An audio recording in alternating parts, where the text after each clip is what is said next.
যার কারণে এই স্বাধীন সার্বভৌম বাংলাদেশে অনেক জাতি গোষ্ঠীতে থাকে। আমরা কারো থেকে মুসলমানরা চোখ তুলে দেখাই না, তাদেরকে ভালোবাসা দিই, সুন্দর করে তাদের সাথে ব্যবহার করে একই সাথে সাম্প্রদায়িক কোনো উস্কানিমূলক কোনো কথাবার্তা না বলে হিন্দু মুসলিম ভাই ভাই মনে করে সুন্দর করে তাদের সাথে চলি।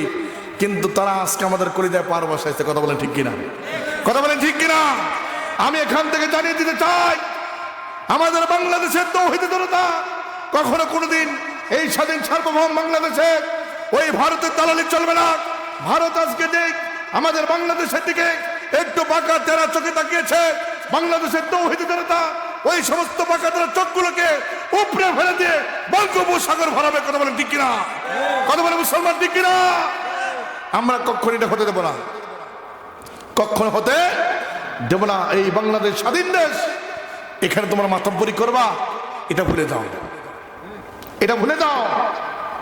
আমরা এখন সোচ্চার, আমাদের যুবকেরা রাজপথ রঞ্জিত করে আবার নতুন করে একটা স্বাধীন দেশ করেছে। আমরা আগামীর দিন 1971 দেখি নাই, 52 দেখি নাই। তবে একটা কথা জেনে রাখো মুসলমান, আগামীতে যদি ভারত আমাদের বাংলাদেশের উপরে কোন রকম নির্যাতন নিষ্পীষণ অত্যাচার চালায়, আমরা আবার বাংলাদেশ নতুন করে স্বাধীন করার জন্য এই তৌহিদি জনতা মুসলমানরা আমরা লাঠি সোটা নিয়ে ভারতের বিরুদ্ধে সোচ্চার হয়ে আর একবার যুদ্ধ করতে চাই। কারা কারা রাজি আছে? তো হাত তুলে আল্লাহকে দেখায়। নারায়ে তাকবীর, নারায়ে তাকবীর। আল কোরআনের আলো, লিল্লাহি তাকবীর। আমরা চাই কিনা?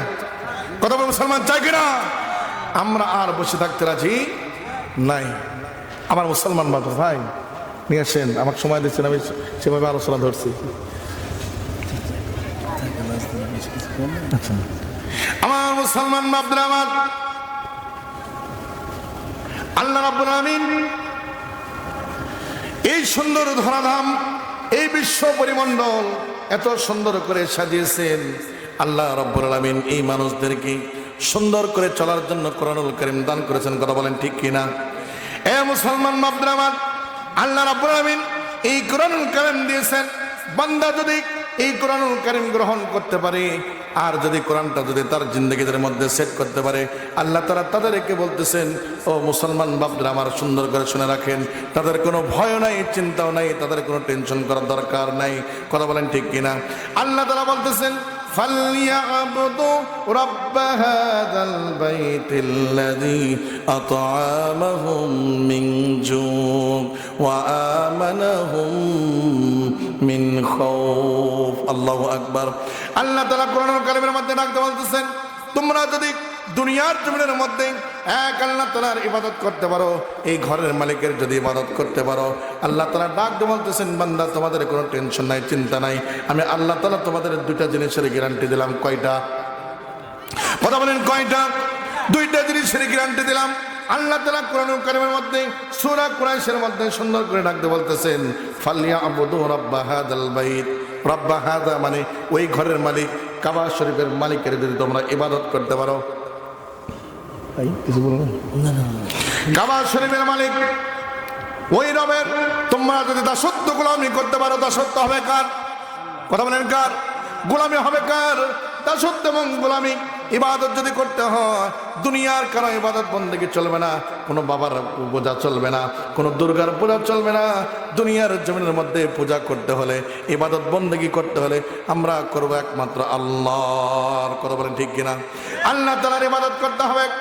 আল্লাহ তাআলা বলতেছেন, তোমরা যদি এটা গ্যারান্টি দিয়ে বলতে পারো, ও রব আমরা তোমার ইবাদত করি, তোমার কাছে চাই, এটা যদি আমরা গ্যারান্টি সহকারে বলতে পারি, আল্লাহ তাআলা ডাকতে বলতেছেন, বান্দা তোমাদের কোনোদিন কোনো সময় খাবারের অভাব হবে না। বলেন চিৎকার মেরে সুবহানাল্লাহ।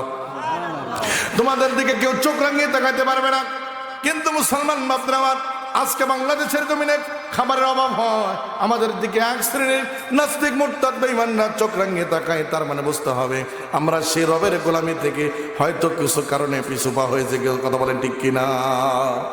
যদি ঠিক মতো আমরা ইবাদত করতে পারি, তাহলে আমাদের দিকে কেউ চোখ রাঙিয়ে তাকাইতে পারবে। এই গ্যারান্টি দিচ্ছেন কি? কবে গ্যারান্টি কার? আল্লাহর গ্যারান্টির মধ্যে মনে একটু ঘুম ধরছে।